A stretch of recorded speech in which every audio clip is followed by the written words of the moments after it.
tua radio.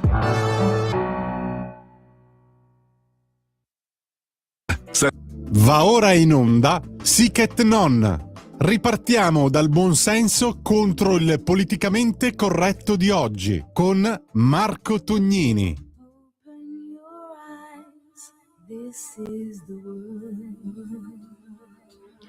Open Your Eyes, cari amici e ascoltatori di Radio Libertà, ancora una volta con Sic et Non per parlare, per riflettere, per indagare tra gli articoli di questa settimana, per approfondire, per contestare anche quella che è la visione, come sempre, del mainstream. Questa è l'ultima puntata prima della pausa di Natale, poi ci rivedremo comunque molto presto, ci risentiremo molto presto su queste frequenze.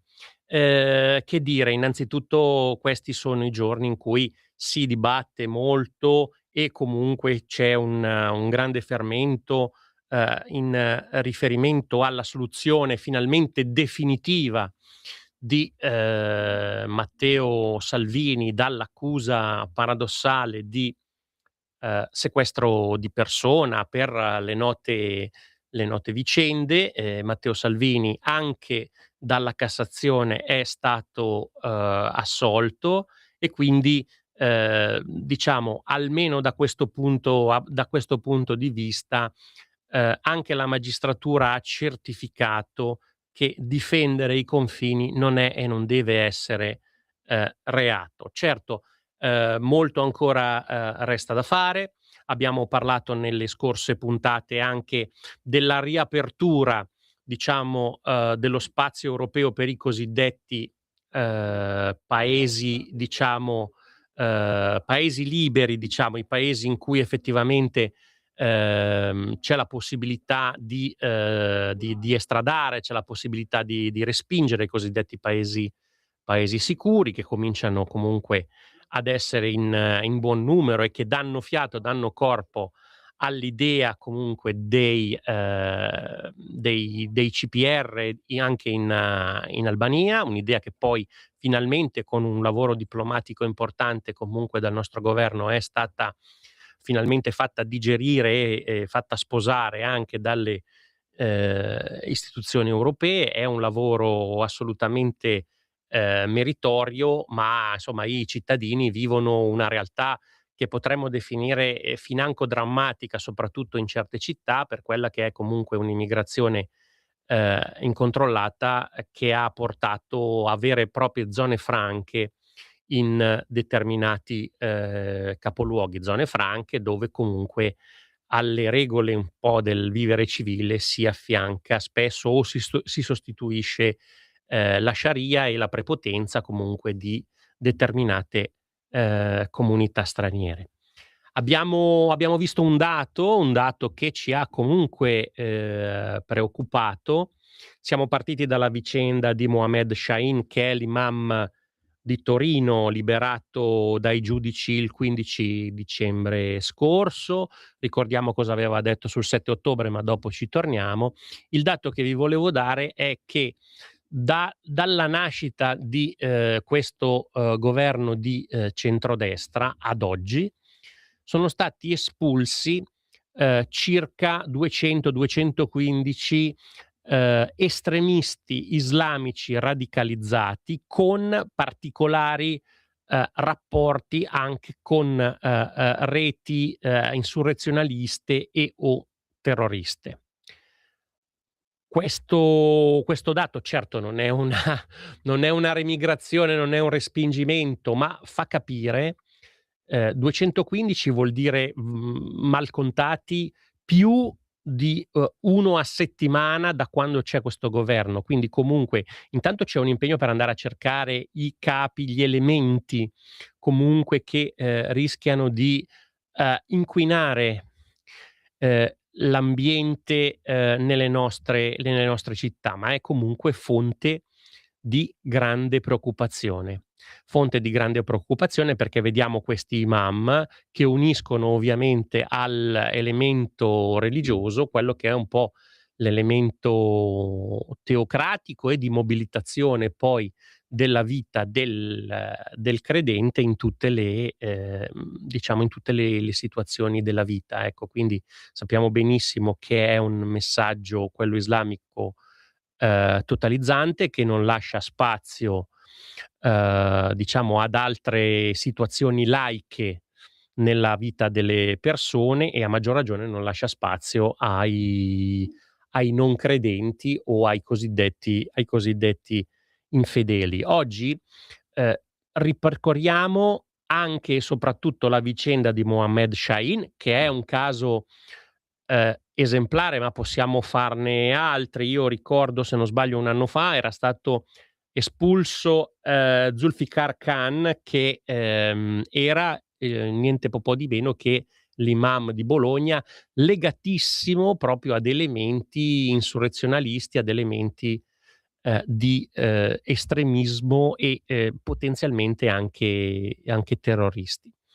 Quindi intanto vi dico che se volete intervenire per dare il vostro contributo, per proporre argomenti, per proporre notizie, lo potete fare allo 02 92 94 72 22, per intervenire anche adesso in diretta e per appunto confermare, smentire o anche parlare d'altro se serve, ma io lascerei il focus proprio su questa situazione, anche perché si allargano queste reti islamiche nel nostro paese, favorite da diverse situazioni.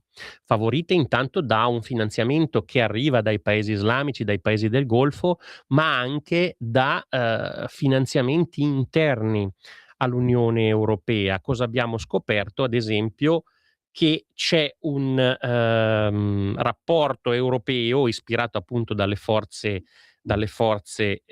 sovraniste, che individua come i fratelli musulmani stiano intercettando anche i finanziamenti della UE.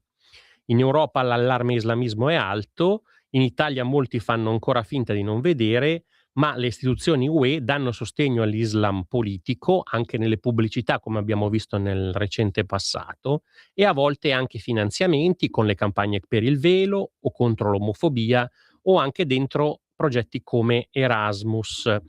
La penetrazione silenziosa dell'imam in Occidente è il tema del momento. In Francia i servizi segreti, dopo riprendiamo anche questo argomento, già da maggio scorso avevano denunciato una minaccia alla coesione nazionale, e in Gran Bretagna le sigle dell'islamismo operano apertamente. Anche negli Stati Uniti sembra che si corra ai ripari, con l'intenzione di sanzionare soprattutto i fratelli musulmani come organizzazione terroristica, sia sul piano federale che statale. L'obiettivo finale della Fratellanza Musulmana, infatti, è quello di creare un ambiente compatibile con la Sharia, che già vive in quartieri di varie città europee. Penso soprattutto all'Olanda, diciamo, ecco, ma anche alla Francia, ma anche alla Svezia. Una realtà che inquieta, divide e purtroppo detta l'agenda politica. A definire i contenuti di questa minaccia arriva appunto un rapporto che si intitola Unmasking the Muslim Brotherhood, Brotherism, Islamophobia and the EU, quindi smascherando la fratellanza musulmana, fratellanza e islamofobia e l'Unione Europea, commissionata, diciamo, dai gruppi eurocritici del Parlamento europeo, che si affida a diversi studiosi, l'antropologa francese Florence Bergeau-Becler e il ricercatore italiano Tommaso Virgili. Il tema non è l'Islam come tale, ma lo sfruttamento della religione a scopi di potere. Questo lavoro ricostruisce, diciamo, il network riconducibile ai fratelli. La Bergeau-Belker ha coniato una parola specifica, che è frérisme, potremmo dire fratellismo, e paragona la fratellanza a un marchio in franchising, cioè un sistema con varie orbite. Al centro i fratelli musulmani in senso stretto, e poi intorno le diciamo organizzazioni che sono diretta emanazione di questa confraternita, ma formalmente esterne alla setta. Il rapporto ne individua 6: il Council of European Muslims, FEMISO, l'European Institute of Human Sciences, l'European Council for Fatwa and Research, lo Europe Trust e l'Islamic Relief Worldwide. Ancora più esterni, movimenti e personalità che simpatizzano, sostengono e si lasciano guidare, consapevolmente o no, dalle parole d'ordine di queste centrali islamiste. Qui si trova per esempio la sinistra islamista Pro-Pal, le varie flottiglie che abbiamo visto. Non sappiamo se sono creature di quel mondo, ma sicuramente sono il risultato di una lunga e asfissiante propaganda, unita a una storica propaganda che potremmo dire mondialista, anticoloniale delle sinistre, e questi sono un po' i risultati. Vedo che abbiamo una telefonata, la mandiamo subito in onda. Pronto? Ciao, chi sei, da dove chiami? Buongiorno dottor Tonini, la solita Lisetta che Prego, la disturba buongiorno. sempre. Senta dottor Tonini, io oggi l'ho chiamata perché vorrei dire qualcosa sul fatto successo in Australia. Sì. E allora, perché secondo me l'Australia, anche lei, è un paese dove si sono insediati in continuazione di cui occorrenti migratori provenienti dai contesti più disparati e che ora è alle prese con il problema dell'integrazione di culture diverse. Allora, qui come del resto in Europa, non si dimentichi che in questi stessi giorni la polizia tedesca mi sembra che ha sventato un attentato ai mercatini di Natale a Monaco. E cioè, dico io, le frustrazioni di immigrati non inseriti agiscono da detonatore, innescando il risentimento verso una società che viene ritenuta tollerante solo verso gli ebrei. E allora aggiungo che ciò che deve preoccuparci, dottor Tonini, è però il ritorno di quel male oscuro, dico io, dell'antisemitismo, che è stata una piaga della nostra cultura responsabile di tante tragedie storiche che non vogliamo si ripetano. Il rifiuto, ripeto, dell'antisemitismo è un dovere di civiltà, secondo me, tanto più nel momento, dottor Tonini, complesso in cui dovremmo essere impegnati, sempre secondo me, a ricostruire le nostre identità profonde. Ogni episodio come quello di Sydney suona una sveglia per me e per noi tutti. E aggiungo anche auguri di buon Natale e buone feste anche a lei. Tutto qua, la saluto e buona giornata. Grazie, ovviamente ricambio gli auguri che poi faremo in chiusura di trasmissione.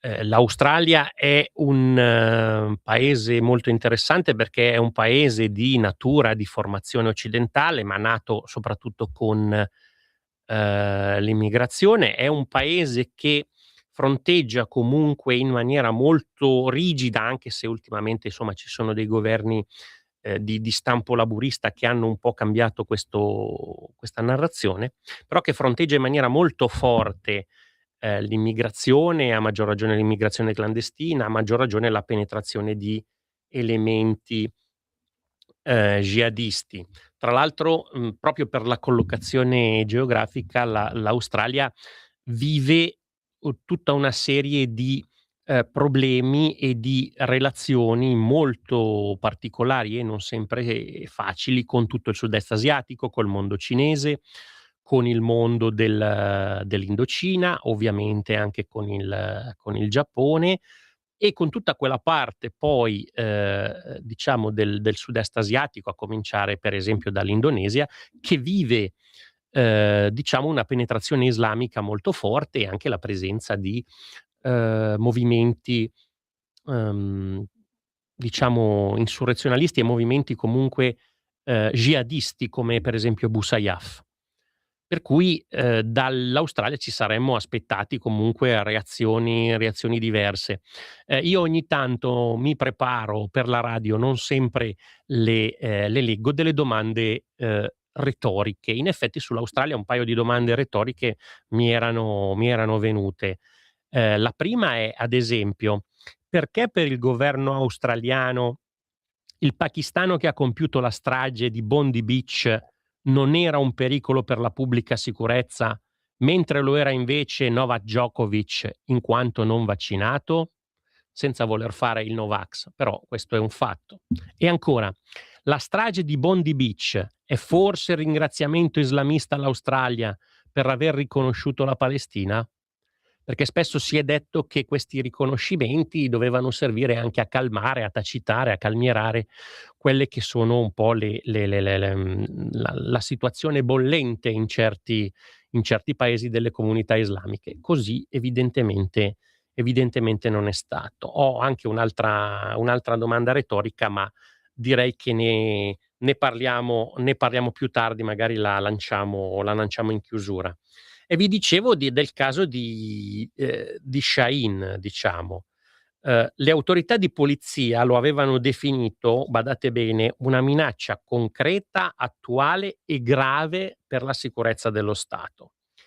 Eppure il 15 è stato rilasciato su indicazione della Corte d'Appello del capoluogo piemontese. Quest'uomo, 47 anni di origini egiziane, era rinchiuso dal 24 novembre in un CPR per il rimpatrio a Caltanissetta in attesa di espulsione. I giudici hanno accolto il ricorso presentato dagli avvocati del religioso, e anche qui sarebbe bene verificare quella rete anche di avvocati che sfruttano il gratuito patrocinio o comunque sono vicini a queste organizzazioni. E quindi diciamo queste posizioni radicali comunque in questo momento non pagano, ma consentono ancora una volta a questi personaggi di essere liberi, di girare liberi per il paese. Adesso pare che Shaheen sia in una località, tra virgolette, segreta. Vive in Italia dal 2004, sposato, 2 figli, impegnato in attività religiose e culturali all'interno della comunità islamica cittadina. La sua figura è già diventata oggetto di attenzione tra il 2023 e il 2024, quando diciamo ha già avuto delle prese di posizione pubbliche molto sconfortanti. Il punto di svolta risale ovviamente poi all'indomani dell'attacco di Hamas del 7 ottobre in Israele, perché ha sostanzialmente giustificato le azioni dei terroristi palestinesi. E questa strage di Hamas, che ricordiamolo ha comportato 1200 morti e 250 rapiti, della quale poi la maggioranza purtroppo comunque sono stati uccisi. Ebbene, questa strage non rappresentava una violenza. Ecco, evidentemente abbiamo a che fare con questi personaggi. Torniamo tra poco anche a parlare comunque del finanziamento alle organizzazioni islamiche, ma prima un attimo di pausa. Stai ascoltando Radio Libertà, la tua voce libera, senza filtri né censure, la tua radio.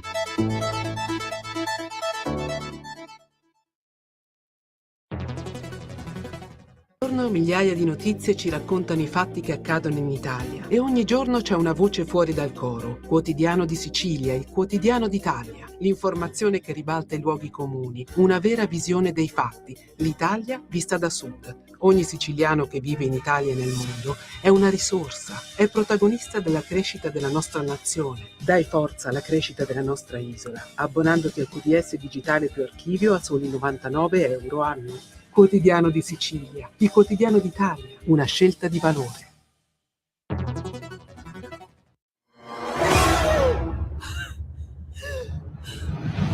Pensa a respirare. Ora abbandonati. Che cosa vedi? Luce, oscurità, l'equilibrio. È tanto più grande. C'è stato un risveglio. Hai sentito? Conosco una sola verità.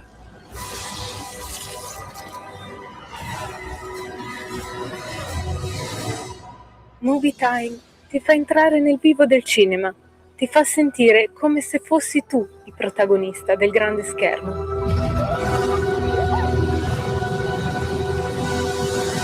Ogni sabato dalle ore 16.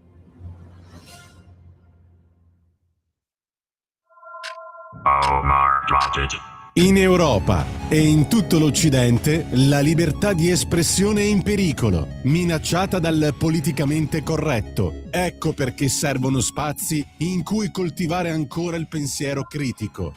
Martedì e giovedì, dalle 13 alle 14, su Radio Libertà va in onda La Cittadella. Entrate nella fortezza del pensiero libero con Matt Kerus, Massimo Salvati e Francesco Borgonovo.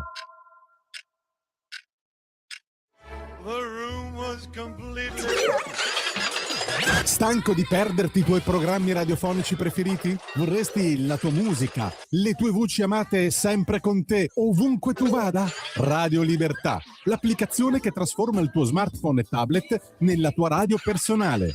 Scaricala ora, è gratis per i dispositivi Android e iOS. Avrai tutta la programmazione quotidiana di Radio Libertà a portata di mano. Scopri di più su radiolibertà.net. Semplicemente la tua radio.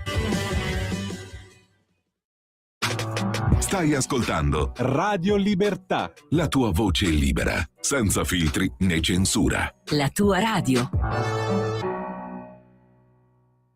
Sic et non, di nuovo in onda sulle frequenze di Radio Libertà, tanta carne al fuoco, tanti argomenti, ma vedo che abbiamo un altro ascoltatore in linea, quindi passiamo subito la chiamata. Pronto? Ciao, chi sei, da dove chiami?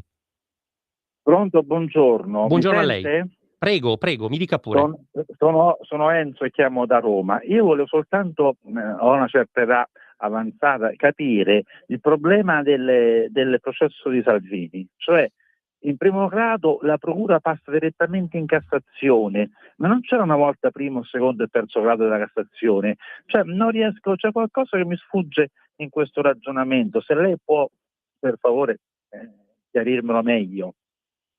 Grazie. Grazie a lei. No, diciamo, ci sono i 3 gradi di giudizio, ma in questo caso, ripeto, alla condanna della Corte d'Appello è stata fatta poi un ricorso della Corte sulla, non un nuovo processo, è stata fatta un ricorso sulla legittimità o meno di quella sentenza. La Cassazione, che può eventualmente o confermare o eliminare, diciamo, questa sentenza, di fatto ha confermato la sentenza di assoluzione, quindi non è entrata, tra virgolette, nel merito, perché nel merito c'era già entrato precedentemente, mentre è andata, diciamo, sulla forma del processo e ha stabilito che comunque quel processo si era svolto in maniera corretta, interpellando, facendo, diciamo, presente tutte le varie testimonianze e quant'altro. È più diciamo una conferma. Probabilmente questa conferma poteva anche non esserci, ma c'è stato il ricorso. Poi, per carità, non sono un giurista, ho fatto altri studi, altre scelte, però effettivamente è quello un po' che tutti ci chiediamo, perché insomma poi arrivare anche in una maniera così spesso astiosa e pretestuosa a tenere un uomo sostanzialmente per così tanto tempo, insomma, sotto scacco. Io credo che Matteo Salvini l'abbia vissuta con grande dignità, con grande forza, assistito ovviamente da un ottimo avvocato che è, insomma, Giulia Bongiorno. Non dobbiamo dire altro, insomma, e quindi mi sembra che questa sia una vicenda che quantomeno, insomma, chiarisce, pone dei punti fermi, sebbene, ripeto, in altri casi, anche nel passato, sull'attività di governo non erano stati fatti questi rilievi, ecco. Quindi proprio quel voto parlamentare aveva aperto, secondo me, il vulnus, che poi è proseguito con il processo. Altra telefonata. Pronto? Ciao, chi sei, da dove chiami? Buongiorno, Antonello dal Veneto. Buongiorno Antonello, prego. Ma guarda, non capisco proprio che problemi si fanno certi ascoltatori perché in terzo grado di giudizio è stato saltato. Ma certe persone cosa vogliono? Trascinare nel tempo sti cosi giudiziari? Vabbè, non è questa la mia domanda.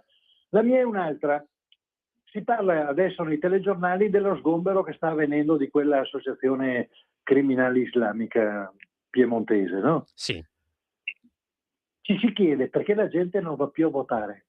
Perché non si fa così? Cioè, quando ci sono delle manifestazioni violente soprattutto, si deve usare l'esercito, le corriere, li si mette tutti quanti, sti disgraziati in corriera, li si porta in questura, in una isola sperduta e gli si fa aspettare l'interrogatorio per ognuno. Ecco perché la gente non va più a votare, perché non ha più fiducia nella capacità degli organi di polizia di reprimere queste manifestazioni violente. Grazie. Grazie al nostro amico che ha una posizione sicuramente estremamente decisa e precisa. Che cosa posso dire? Che al di là di come ciascuno la pensi, intanto ricordiamo che bene ha fatto la Lega, proprio con il decreto sicurezza, a dare più certezze alle forze dell'ordine, ma soprattutto ad evitare che le forze dell'ordine venissero continuamente chiamate in causa, diciamo, e quindi coinvolte in processi e situazioni legali, insomma, perché poi il problema è questo, diciamo, anche da una parte lo scoramento di una persona che evidentemente si rende conto di fare il suo dovere e magari vede persone rilasciate dopo poco tempo, ma anche, insomma, poi il discorso di fare il proprio dovere, di comunque di dare un servizio che è un servizio basilare tra quelli dello Stato, che è la sicurezza pubblica, la sicurezza urbana, l'ordine pubblico, e dall'altra parte avere comunque sempre un biasimo da certi ambienti non solo mediatici, e poi insomma di rischiare la propria fedina penale. Quindi questo è sicuramente uno dei più grandi impedimenti. Non vogliamo uno stato di polizia, ma vogliamo uno stato di leggi che diano la certezza della pena, e comunque che sappiano intervenire in maniera proporzionata e rapida a fronte appunto di questi problemi. Certo si dice il problema dell'astensione. Il problema dell'astensione è un cane che si morde la coda, ecco, potremmo dire così. Il cittadino deve sapere che, insomma, se vuole difendere se stesso, deve comunque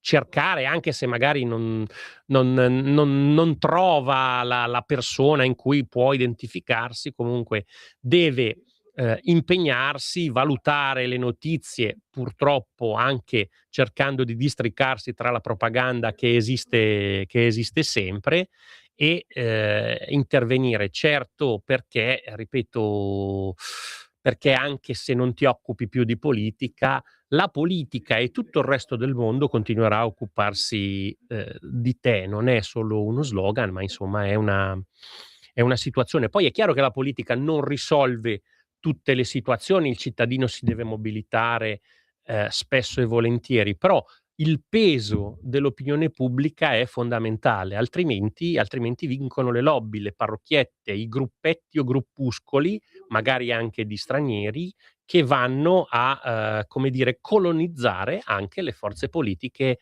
di casa nostra.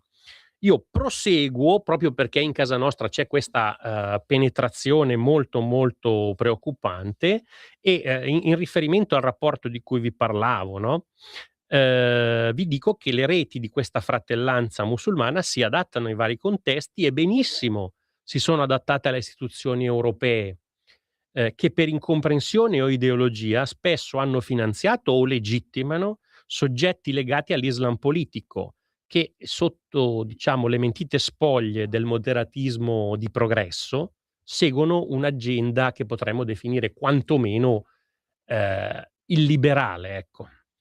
Salta agli occhi la pioggia di denaro dell'UE di questi mondi: 33,7 milioni a Islamic Relief dal 2007 al 2020, 40 milioni con le filiali nazionali, 23 milioni agli European Network Against Racism, ecco anche questa è un'altra parola molto abusata, razzismo, circa 300.000 euro a Femiso. Femiso è quell'associazione giovanile presente in 22 paesi europei che raccoglie circa 32 sigle e è molto diciamo preoccupante. 100.000 euro al forum Al Shark per i progetti Erasmus e 340.000 euro per la famigerata campagna social. Vi ricorderete, anche ne parlò molto Silvia Sardone, ma anche altri europarlamentari, Isabella Tovaglieri, Paolo Borchia, che si chiamava Libertà nell'Hijab, promossa da Femiso e lanciata dal Consiglio d'Europa, quindi da un'altra istituzione non legata all'UE, ma comunque da un'altra istituzione europea. Caso paradigmatico questo del velo: mentre all'interno si impone come un obbligo, all'esterno si promuove come scelta di libertà e di identità. L'ambiguità, d'altra parte, dobbiamo insomma comprenderlo, è una chiave dell'Islam politico. L'altra è la vittimizzazione, come dicevo prima. Sono riusciti a far passare l'idea che il velo in Europa sia discriminato, mentre la realtà è che di fatto è pericoloso, per esempio, portare una croce o indossare una kippah. In Europa di questo si parla, o almeno ci si prova, perché prima ancora che della battaglia contro il separatismo religioso viene la libertà di poterne parlare senza essere tacciati di islamofobia o di razzismo. Pensiamo alla Gran Bretagna, per esempio, insomma, al fatto che sostanzialmente l'Islam politico sia diventato incriticabile perché c'è una famigerata lotta contro l'odio e chi fa dei commenti sui social può essere comunque, diciamo, come dire, può essere anche arrestato, come abbiamo visto purtroppo. Quindi, diciamo, non vediamo il volto autoritario di questo Islam, però vediamo un volto suadente molto pericoloso. Prima di proseguire con anche i dettagli dell'intelligence francese, vedo che abbiamo un'altra chiamata. Bene. Chi sei, da dove chiami? Pronto, ciao, Nicola Padova! Ciao Nicola! Urlatore! Lo sai, ma insomma... Prego. È quello che si è dittate tante battaglie fatto in Lega a 30 anni a sta parte, capisci? Bene. Mi segui? Ma certo. Ecco, io sono d'accordo con te, con tutto quello che dici, ce ne vogliono di più di queste trasmissioni, perché è il momento di farci sentire, perché le battaglie della Lega sono le battaglie dei nostri cittadini, della gente che vuole cambiare, capisci? Perché sono le battaglie di sempre della Lega, adesso arrivano qualcuno sempre dopo si arriva, ma noi le battaglie da 30 anni che le portiamo avanti, come dici, eccetera, no? Certamente. Ecco, io mi sono permesso di telefonarti, in qualche modo, perché la Lega è una Lega, capisci? È di sempre, che si batte per la gente.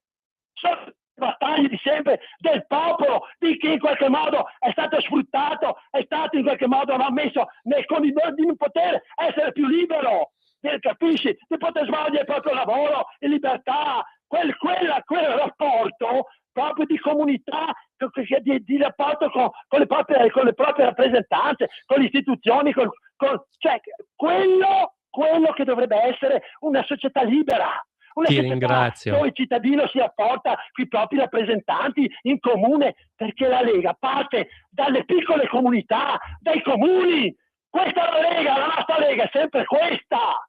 Grazie davvero per questo intervento accorato, direi, anche in regia mi confermavano. No, sicuramente, 30 anni, io ho 30 anni di Lega, per cui insomma si sa benissimo come la penso, cerchiamo di fare delle analisi corrette, di portare dei dati. È vero che anche parlando proprio di questa penetrazione straniera nelle nostre città, si parte dal basso, si parte dalle comunità, e chiaramente chi sente per primo il problema, i più deboli, gli ultimi, le famiglie in difficoltà, insomma le persone che dall'oggi al domani sono state sostituite da questi neoarrivati, per esempio nell'ingresso nelle case popolari, per esempio nell'accesso a un certo tipo di welfare e di stato sociale. Quindi insomma è bene ricordare che ci sono delle voci che da tempo, insomma, senza fare le Cassandre, ma paventavano quello che purtroppo oggi sta accadendo, che si può ancora fermare, ma solo se si interviene con decisione e con grande consapevolezza. Finisco ancora un paio di minuti prima di salutarvi.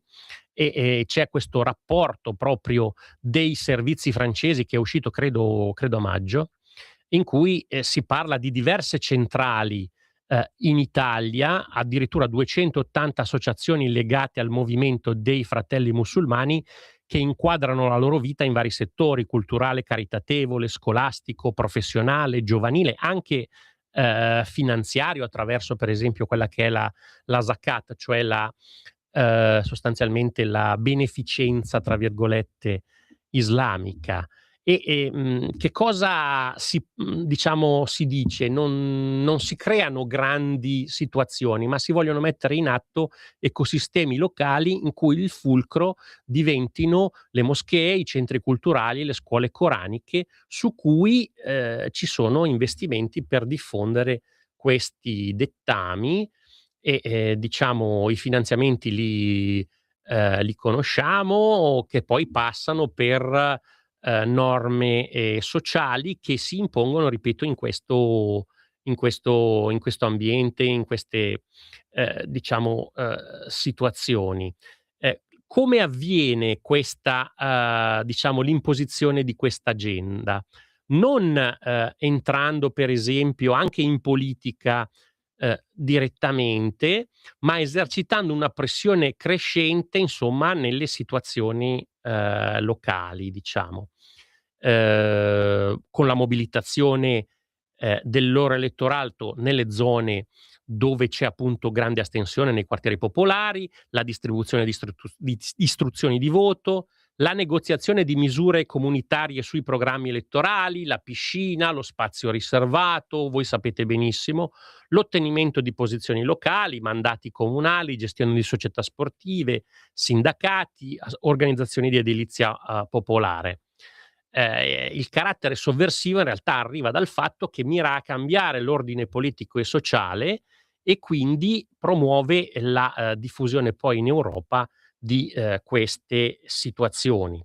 Dalla stampa vediamo che comunque si prepara tutto sommato tutta una rete di giornalisti, politici e attivisti che noi abbiamo voluto chiamare, ma lo hanno fatto anche altri giornalisti, Forza Imam, a cui aggiungiamo poi tutto il mondo pro-PAL, una parte del PD, che è stata anche scalata soprattutto nelle grandi città da consiglieri comunali di ovviamente provenienza straniera, e dunque una situazione molto complessa, ma assolutamente chiara, che ripeto solo le anime belle di certi salotti possono negare o comunque far finta che non esista. E quindi qui vengo alla terza domanda retorica, appunto, di cui vi avevo parlato.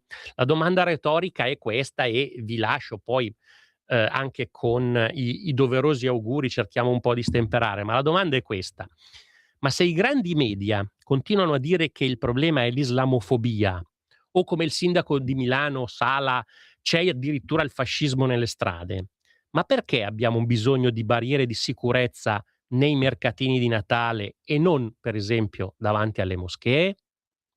Questa domanda retorica la lancio nell'etere e faccio a voi e ai vostri cari i più fervidi auguri di buone feste. Arrivederci. Avete ascoltato